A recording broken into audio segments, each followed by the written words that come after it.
Two. Good morning, everyone. Carmen Johnson here, founder of the Healthy Schools Revolution. It's a pleasure to introduce our next guest today, Dr. Walt Thompson. He is with the Atlanta After School All-Star Program. Dr. Thompson, thanks for being here with us today. Thank you so much. I appreciate it. We are going to hop right in and find out what great program you have. Most people, I don't know how many people know about your program, but this is the opportunity for you to share with schools across the country as we have National Obesity Awareness Month. I think your program, this is a great segue to talk about the after-school program. Your, well, I wouldn't call it your company. How would you, your affiliation? Sure. Yeah, we're actually a part of Georgia State University in downtown Atlanta, a university of about 32,000 full-time students dedicated to improving the urban environment, because that's where we work, live, and play. So we developed this after-school program because of something that our previous president said, that we need to concentrate on improving the urban environment, and that's precisely what we're trying to do with after-school programs. So that's part of our story. The other part is that in the state of Georgia, and it's not unlike other states, the physical education and health education requirements are decreasing. In other words, and very specifically in the state of Georgia, there is no physical education requirement past the 5th grade. So when a student gets into middle school, there's no physical education requirement. In high school, there's no physical education requirement. That's not to say that students are not participating in physical education, but it's typically not the kind of student that we want to have increase their physical activity and to teach them about nutrition. That is fantastic. So you're really filling a gap there for these kids that didn't exist before your program. That's precisely right. And because we have them in an after-school environment, we have the kids from 3 o'clock in the afternoon until 6:30. It's a time of the day in which kids will go home, and now there are a lot of single-parent families where mom or dad, whoever's taking care of the children, are working, and kids are going home after school without any adult supervision. So again, we do fill that void, but more importantly, I think what it allows us to do is to create a comprehensive program for kids to help them with their homework, to do some tutoring, and to provide what we call enrichment programs. And these enrichment, a very important part of our enrichment program is nutrition and physical activity.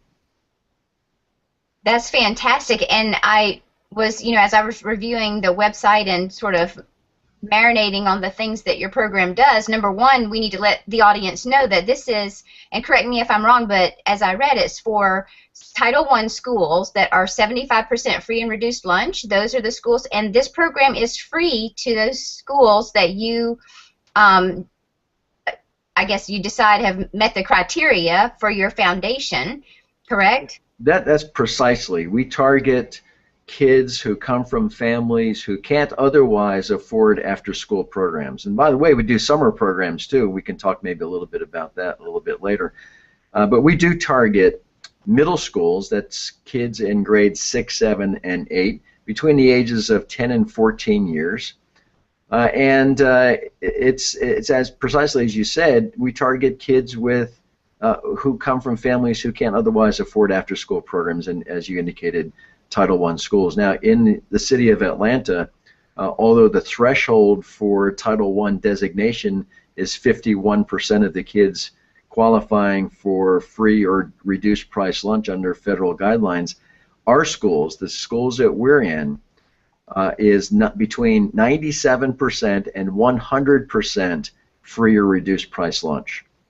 So the vast majority of these kids are not going to come from families who can afford after-school programs. So that's one aspect of our program. The second aspect is we go to the schools. Our after-school All-Stars programs in Atlanta are in the schools. So kids between the ages of 10 and 14, they have a lot of decisions to make at the end of the day. Whether they go out the door and get on the bus and go home, or they go out the door and do something else in the neighborhood, or stay after school. So we've got these kids in their schools. We have all of these great programs that are of interest to kids who are in that age group of 10 to 14. So I don't like to use the term we've got them captured in the school, but essentially we do. But the kids do have a lot of choices, and fortunately in Atlanta, in our middle schools, they have something to do rather than go home to an empty house. And so how many years have you had this program going in Atlanta? I'm curious as to the growth, because I'm sure, as with any new program, when you start a new program in a school, there's probably some resistance. Hopefully there's curiosity. And so I'm wondering, how did you engage the kids into coming to your program, and how has your program grown over the years? Yeah, that's a great question. We actually started this program 20 years ago in 1994. We started with a summer program. It was, we did what we do best. We provided coaching for sports teams in the summer. And in 1994, you'll remember, in 1996, we had this little party here in Atlanta called the Olympic Games and the Paralympic Games. So we started in 1994 a program which is actually the predecessor of After School All-Stars, called the Inner City Games. It was only for kids who live in the urban environment inside Atlanta, because quite frankly they don't have Little League or Pop Warner leagues or something like that, organized sports teams. So when we developed our program in 1994, it became very popular because it not only gave kids something to do, but it was supervised by caring, loving adults who didn't necessarily want to win every game, but to teach the kids good sportsmanship. So in the run-up to the Olympic Games in 1996, we had sports tournaments all over the city of Atlanta. And then in 1998, one of our benefactors asked a very important question, and he said to me, "Walt, how do you know this program is making an impact on these kids' lives?" And I said, "Look, we've got," at that point in 1998, we had almost 20,000 kids involved in sports programs all over the city of Atlanta. And I said, "Look, we got the kids off the street for 6 weeks in the summer." He said, "Yeah, but what happens in August? August, they go back home, they go back to their neighborhoods, they go back to school. You no longer have an influence over these kids. We need to develop a program that is longer term, has a longer term impact, and therefore a greater impact." So in 1999, we started our after-school program as kind of an ancillary or enrichment programs to after-school programs that were already in existence, and those were at the elementary schools. It was very successful. We, again, did what we do best. We supplied coaches, and if an elementary school wanted to develop a golf program, we were able to do that. But then the following year, that same benefactor came to me and said, "Walt, how do you know you're making a long-term impact on these kids' lives?" And I said, "Well, now we've got this after-school program that we're offering coaches for." And he said, "No, how do you know you are making an impact on these kids' lives? We need to find a place where there are no after-school programs, and you develop your own."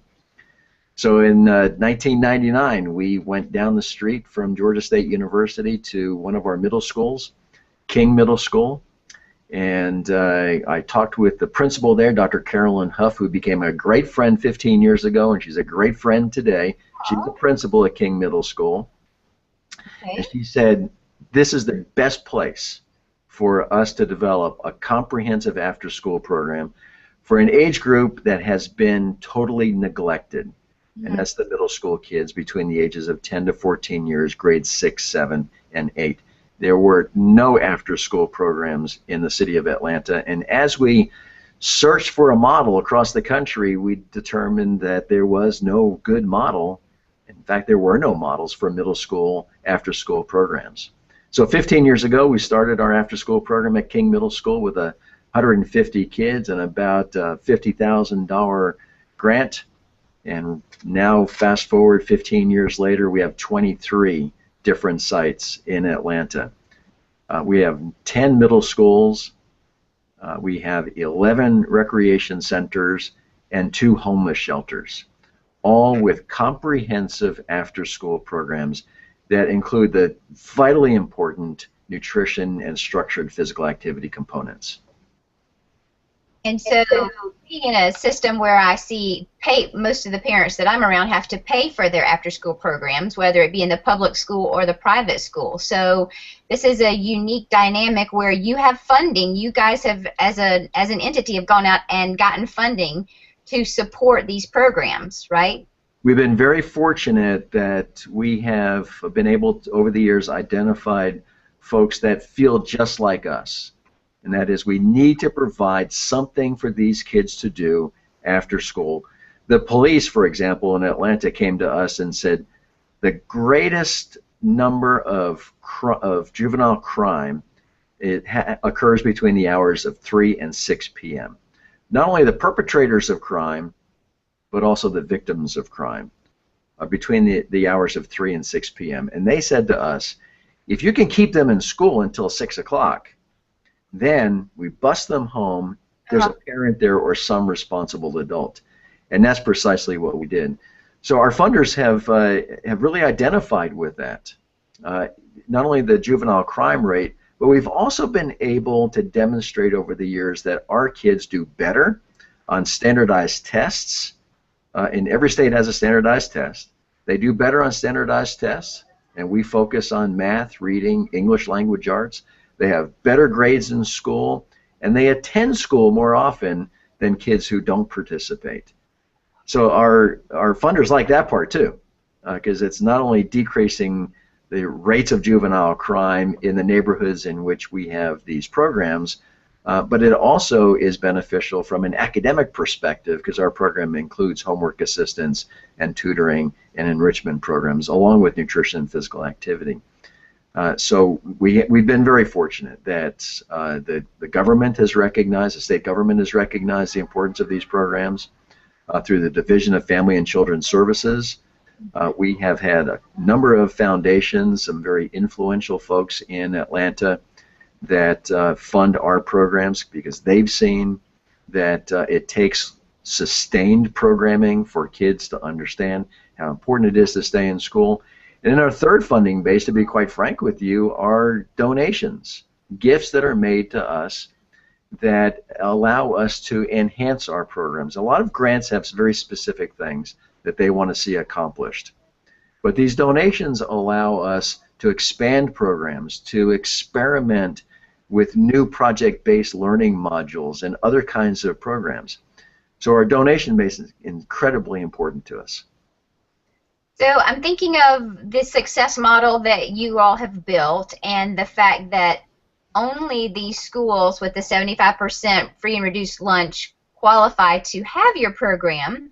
However, I think wonder what we could do. Could people come to you all and sit and have a meeting and discuss your program and perhaps structure their own program for another lower gap, say 25 to 50% of the free and reduced lunch, just to share best practices and meet the needs of other children that are underserved, because it sounds like you all have a fantastic program going. The children have bought into the program. I think I was wondering, what is your secret sauce? And I heard you say loving, caring caregivers, and I honestly want to know, do you feel like that is part of the secret sauce, the staff that you all have helping those children on a daily basis?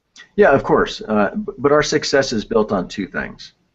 One is, because we're dealing primarily with kids between the ages of 10 and 14, I'm sure you remember when you were 10 to 14. I do.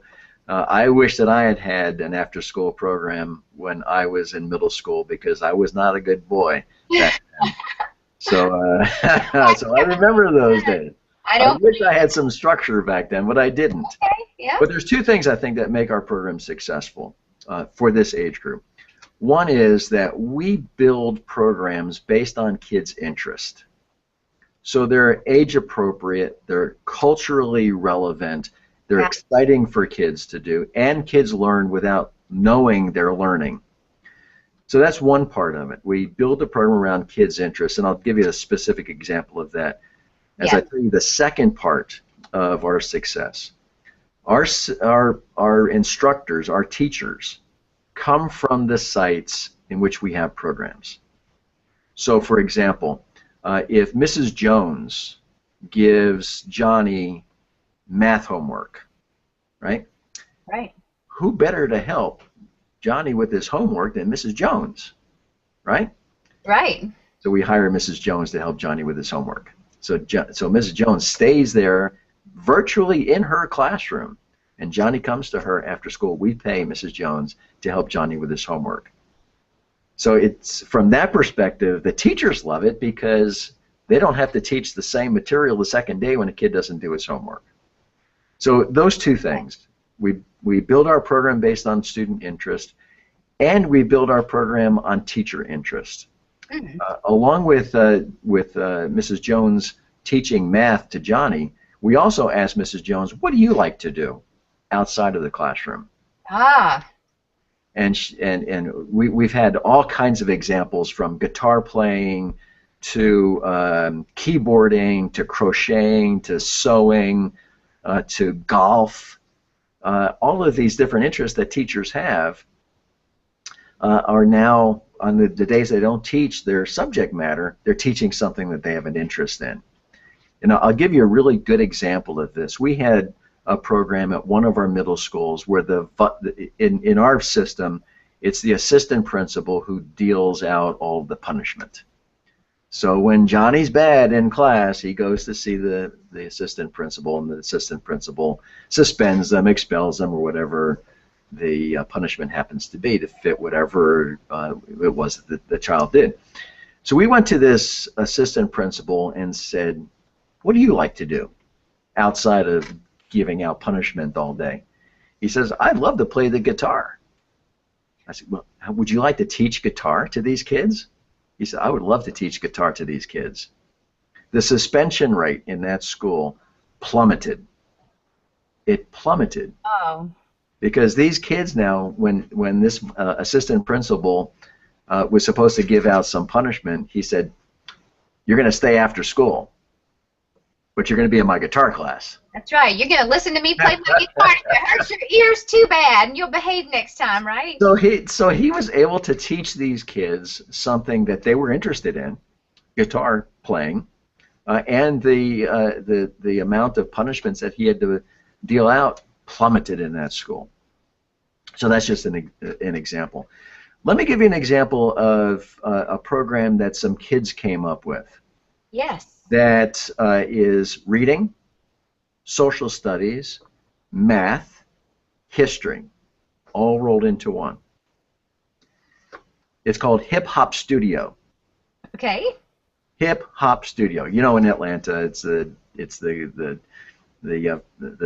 foundation of hip hop, right? Right. Okay. But it doesn't always have a good reputation. But these kids know hip hop. They say, we want to learn hip hop. Okay, great. So the teacher says to them, you need to do the rhyming, the writing, the rhyming. Awesome. It's got to be on a specific topic. And here's the topic. So at King Middle School, for example, the very first time we did Hip Hop Studio, the topic was the history of Martin Luther King Jr. Okay. In rap. I love it. Tied to a song. And the beats and things like that, right? So in a 9-week block, they performed, after this 9-week block, they performed this Martin Luther King Jr. hip hop. It was incredible. But the kids learned math, they learned reading, they learned social studies, they learned history. They didn't even know they were learning it. And you just brilliantly related it back to their interest. And I see that's what I'm getting, that general theme of interest. The teacher's interest is connectedness. It's like breaking down walls and having people be real with each other. You know, I'm the assistant principal and I dish out the punishment, but hey, I also have a cool side. I like to play the guitar. Check, you know, and then I just think it's a brilliant model that you guys have created. So kudos. Well, it has taken some experimentation. Every day we're learning something new. After all, these kids are between the ages of 10 and 14. So a lot is happening in the life of a 10 to 14-year-old. But we're agile enough that we can react to that. We can develop programs that are of interest to the kids. As I said before, these kids have a lot of decisions to make at the end of the day. They can get on the bus and maybe go home to an empty house. Or they can go out the door and not get on the bus and go off into the neighborhood and do whatever they do in the neighborhood, or they can join our program. Now, specific to nutrition, though, these are 10 to 14-year-olds, so at the end of the day, regardless of what time it is, they're hungry. So the first thing we do is gather all these kids into the cafeteria and give them a nutritious meal. Now, nutritious meal to you and me and to a 10 to 14-year-old may be a little bit different, right? Exactly. So we were told, this is a really interesting experiment. We were told when we first started this program that the snack had to be a bag of chips and a juice box. Otherwise, the kids are not going to eat, right? I mentioned 10 to 14-year-olds are always hungry. This experiment we did, we put a bowl of fruit and some raw vegetables on the table. No chips, no juice box. Do you know how much fruit and vegetables were left? I'm guessing nothing. They ate it, and they enjoyed it. And we didn't force it on them. You know, we don't force anything on them. We just provided what we provided, and they loved it. It's great. So that kind of spun off into some organic gardens that we've developed.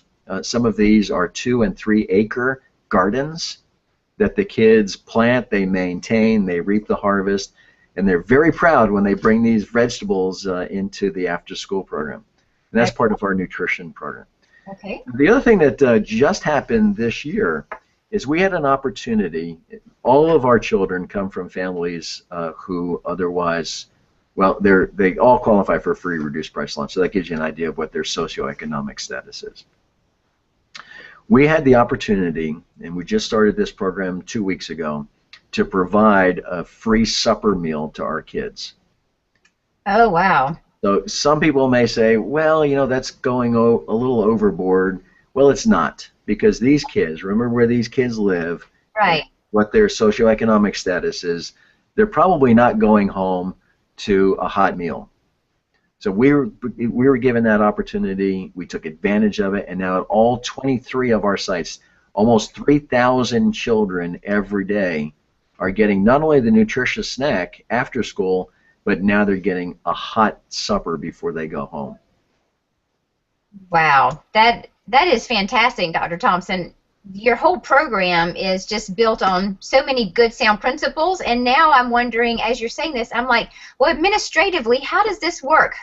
Who gets together? Who decides what programs? How do you change the course of the ship when times change with the kids and their interests change? Do you poll the kids? And so I'm wondering, how do you do this? Yeah, that's a great question. I have a dedicated staff, a full-time dedicated staff of 8 people that, quite frankly, they don't get paid a lot, but they get paid back by the kids.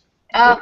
And I do the same. You know, if I have a bad day at the office, I'll go to one of my sites, sit in the back of the classroom, and say, yeah, this is why we do what we do. Right. We have a team of 8 full-time people. Okay. And all of them have been with me more than 5 years. I've got 2 people who've been with me now, one for 15 years, one for 11 years. So I mean, we have a great team. But we also have almost 800 state-certified teachers that we pay, independent of the school system, that we pay to stay after school. And I have to tell you, we pay them subscale. They could go to some other independent site and some of these commercial sites and get paid a lot more. But they're teaching in our program, they're teaching their kids. So the kids like Mrs. Jones teaching Johnny, and our teachers, like any other school system across the country, our teachers are being evaluated based on how those students are doing in different metrics, but in the state of Georgia, it's based on their standardized test scores. Okay. So if a teacher's not doing well and the standardized test scores are dropping, that teacher may lose his or her job because the students aren't performing. So this provides kind of a win-win. The after-school program provides kind of a win-win for everybody. You know, the teachers get paid to help the students that need to perform better in their schools. We win because it's the right thing for us to do. Without the After School All-Stars program in Atlanta, there would be no after-school programs for middle school aged kids. And that makes me feel pretty good. Oh, you've got to rest so well at night knowing how many children's lives you're impacting. And, you know, I'm known to ask questions that sometimes are a little uncomfortable or might be off the radar, but if I'm wanting to set up a foundation, I want to know dollar-wise, what does it cost to run a program like this? Because I might be biting off more than I could chew. Is it $6 million to take care of these, you know, the 23 sites you have? What kind of budget is required for that? And, you know, what's like a minimum budget somebody should have in their head as far as money to raise to start a program like this? Yeah, that's an excellent question. And I'll answer it this way. We spend about $4.50 per day per kid. All right, so if you divide that by 3 hours, it's not a lot of money, right? So $4.50 covers per kid per day, covers the teacher's salaries, it covers our administrative costs, it covers our operating expenses, and it covers transportation of the child back home. We provide bus transportation every day for every child, almost door to door, because it's around 6:30, 7 o'clock before kids get home, and it's dark out. We don't want them hanging out in the corner. So we change our bus routes so that the child is dropped off almost at their doorstep. So about $4.50 per day is a pretty good investment in a kid. Now, I should tell you that it takes, if one of these same 10 to 14-year-olds is entered into the juvenile justice system, Mm-hmm. it costs taxpayers $23,000 a year. Wow. $23,000 a year. Not to put that child in jail or in prison just as they entered the juvenile justice system. If that child goes to prison, right? So if they're of age and they go to prison, it costs you and me in the state of Georgia $90,000 for that to sustain that prisoner in prison. $90,000. So for our after-school program, if we can keep these kids off the street and not exposed to the kinds of juvenile crime that I talked about before, and provide for them an education and an appreciation for school, and they stay in school and they don't get in trouble, they don't go into the juvenile justice system, they don't, when they become adults, go to prison, saves taxpayers a lot of money. So this $4.50 per day for 3 hours, I don't know what that calculates out to be, what, about $1.50 or so an hour? Pretty good investment. It's fantastic, and I appreciate you divulging that, because that helps people. I mean, money is the biggest holdback on a lot of programs. People don't know how to get funding. They're afraid of the numbers. But when you have something palatable right there that you can taste and feel and touch and see what it's doing, I just appreciate you sharing that with us, because I think that's really helpful. And what your program, I love that it's doing, is molding great young men and women versus putting them into a cesspool of derelicts and being in the juvenile detention and being in prison. That doesn't help them mold them into better people. What you're doing is keeping them out of that mire and muck and molding them into great young men and women that are going to hopefully be awesome contributors to our country. So I love that, and I think there's one other question I have lingering in my head that we didn't answer. We were talking about your 8 staff that you have, your 8 dedicated staff, but do you poll the kids? Like, how do you know what's important to the kids? Do you poll them as far as that hip-hop? How did you uncover that hip-hop was a thing that was going to resonate with the kids? Yeah, that's an extremely important question. We have 2 sets of questionnaires. We have one questionnaire that we give to the children in their registration packets. Okay. So it's a questionnaire that the kids will fill out. And we have after doing this for 15 years, we have a pretty good idea of the infrastructure of an after-school program. Right. But we're always interested in what the kids are thinking. So we've got this questionnaire for the kids. We give it to the kids. They fill it out. We've got other questionnaires and other registration materials that we send home to the parent or parents, but one specifically for the kids. that it has been developed age appropriately, so it looks like it's fun even when you're filling out the questionnaire. But it's got an area of their interest, and then we've got a list of maybe 20 or 25 different things that on our list. But then we always have an other column, and it's the other column that we're most interested in, because this is where we have the hip hop studio kind of suggestion and things like that. So that's one set of questions. Then we have another set of questionnaires that goes to the teachers. And as I alluded to before, we ask the teachers basic questions like, what subjects do you teach? What grade level do you teach? But what are your other interests? What are the things that you like to do outside of school that you would be willing to share with your kids? And almost every single teacher has some kind of special interest. Again, whether it's gardening, or if it's crocheting, or if it's sewing, or playing the guitar, the saxophone, or whatever it happens to be, they always have something that they like to do, and they would like to share with their kids. And during day school, you just can't do that. So it's kind of an interesting combination. In almost every case, when a kid says, I would like to do this after school, we have a teacher that is got an interest in that area, and we would just merge the two. I think that's great. And so my question is, Dr. Thompson, can we get a peek at your questionnaire for the teachers and students? Like if people and administrators in schools and teachers are listening to this, I think it's easier to edit than create, and it's nice to follow a model that's successful. Would you be willing to share the questionnaires? Absolutely, and I would urge anyone to go visit our website. We've got everything on our website. Our website is afterschoolallstarsatl.org. Afterschoolallstarsatl, all one word, .org. It's got our history. It's got more photographs than you could ever get through in a week and a half. It's got videos. It's got almost everything that it's got our contact information. You can click on our contact information, ask us questions. We'll send you whatever we got.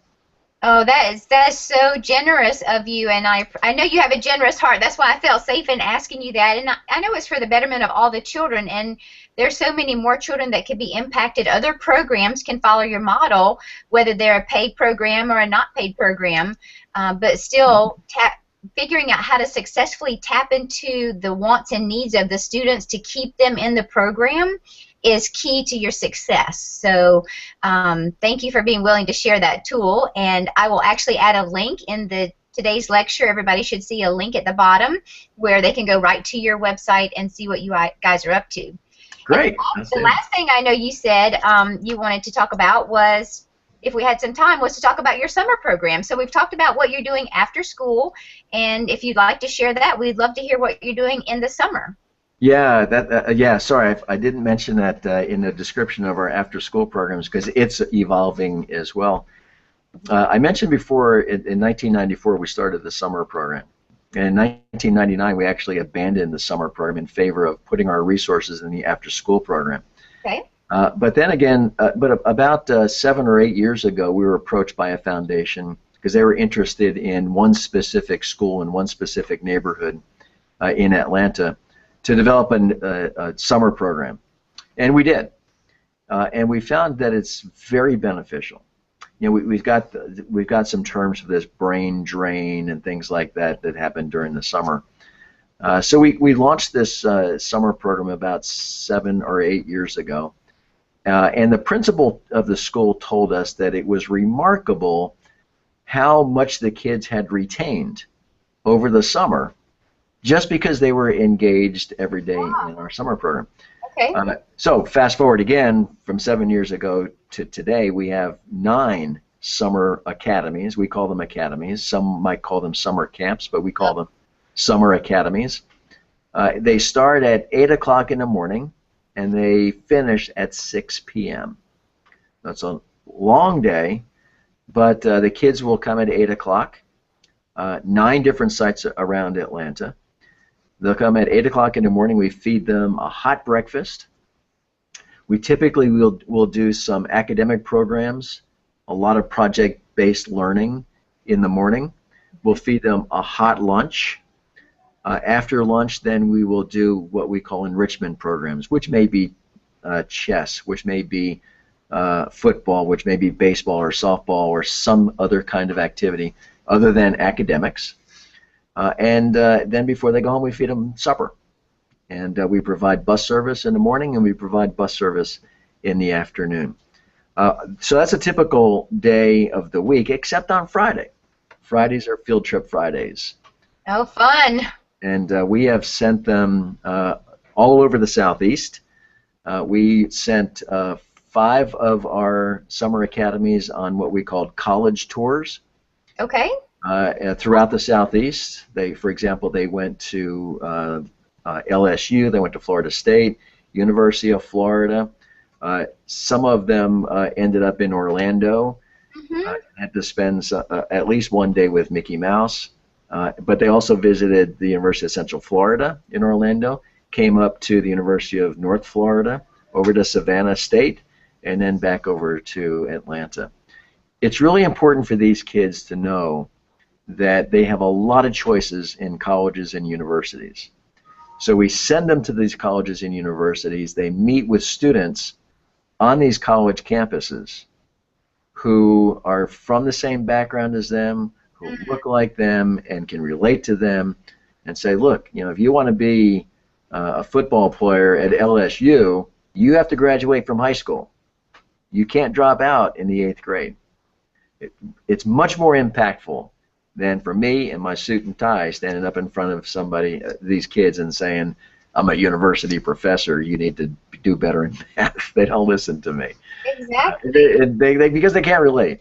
But when we send these kids on these college tours, and they get a chance to talk to students, college students, much more impactful. So that's Field Trip Friday. So every Friday it's always some kind of educational format. Even when we send them to the Georgia Aquarium here in Atlanta, it's not just a tour of the aquarium. We actually have guides there that are using that experience, a full-day experience, teaching kids about what's going on behind the scenes at the aquarium. And so are you and your staff of 8 orchestrating all that, or do you use an outside service to do these tours and trips? Or are you using school buses for this? I'm wondering, how do you do that? Yeah, that's a really good question. We have great partners in Atlanta. We've been around for quite some time. We don't have to search around for buses because Georgia State University has buses. The Atlanta Public Schools has buses. Fulton County Schools has buses. We pay for them, of course. Right. But it's more access, I think, for most people. They just don't know where to look. So they'll get a charter bus, and the charter bus will cost them $100 an hour, and it becomes cost prohibitive. Exactly. But I would suggest that anybody who's developing community-based programs is to develop a lot of partnerships. That's it. And when I say partnerships, I don't mean vendor relationships. I mean partner relationships. So a partner is, for example, if Carmen came to me and said, I want to teach theater in the school system, and I need access to kids, I'd say, okay, Carmen, we have plenty of kids. But the moment you say, but I need to be paid $80 an hour, it's no longer a partnership. That's a vendor relationship, and we don't do vendors. We do partners. So we seek out partners in the community that we can help, and they can help us.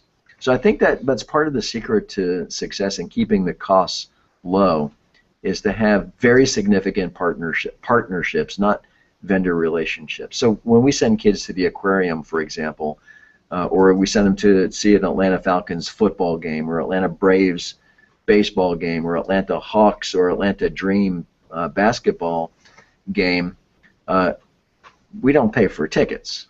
We work with their community relations officers and say, look, I've got X number of kids I want to bring to a professional game. What can you do for me? And they always give us either very steep discounts or they'll give us free tickets to their events or to one of the museums or wherever we happen to be going to. So again, it's really built on these very significant and sustainable partnerships. I like it. And so I'm trying to figure out, Oh, somebody. Is that your bat phone ringing you? It was. Sorry. Oh, no. No. Oh, so the last question, I love the partnership, and I think that's really key. And so I don't want anybody to be stymied by thinking, oh, well, Dr. Thompson's been doing this for 15 years. I can't make a difference. Dr. Thompson started somewhere, started day one. So, after school all-star program had a day one. Anybody that wants to start a program can't be where you guys are tomorrow. So it does take, it takes consistency in staying with the program, like you said, building relationships over time. And I think when you present the merits of what your program does for these children, the impact it has economically on the community, the impact it has on the history and the future of these children, it's just, that's what you're sort of saying, this is what we're offering, can you help us? Yeah, everybody that gives us any kind of financial support wants to know what the return on the investment is going to be.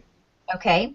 And I shared, because most of these foundations and people that give us money, they want to know how we're going to use it. Right. And how beneficial is it going to be when they provide it to us. So just the three statistics that I mentioned to you, how much it costs us to run our program. Right. How much it costs for a kid to enter the juvenile justice system. How much does it cost for us to support someone who's in prison? Those resonate very well with people who want to give money. Okay. When I say, it's less than $5 a day to put a kid in a comprehensive after-school program that has all of these metrics, and all these metrics have been positive, people, that they're not reluctant to give us a financial support. I love it. Well, you've been so generous, and I love that you took the time to share with us the accomplishments that your program has attained to date, and all the impact that you're having on the children, and ways that others that are listening to this broadcast can learn about how they can go out and affect change in their own communities as well. So you are so nice to share your time, and also the resources. Again, it's After School All-Star ALT for Atlanta. .org. That's how you can find and tap into Dr. Thompson's wealth of resources and his programs. And any last parting words before you go, Dr. Thompson? Any words of wisdom? Yeah, I'll tell you what our motto is. It's all about the kids. Okay. That's it. It's all about the kids. So everybody get out there and get busy doing stuff that's all about the kids. All right. Well, thanks so much for being here, and hope you have a great day. Thank you. It's my pleasure. Okay.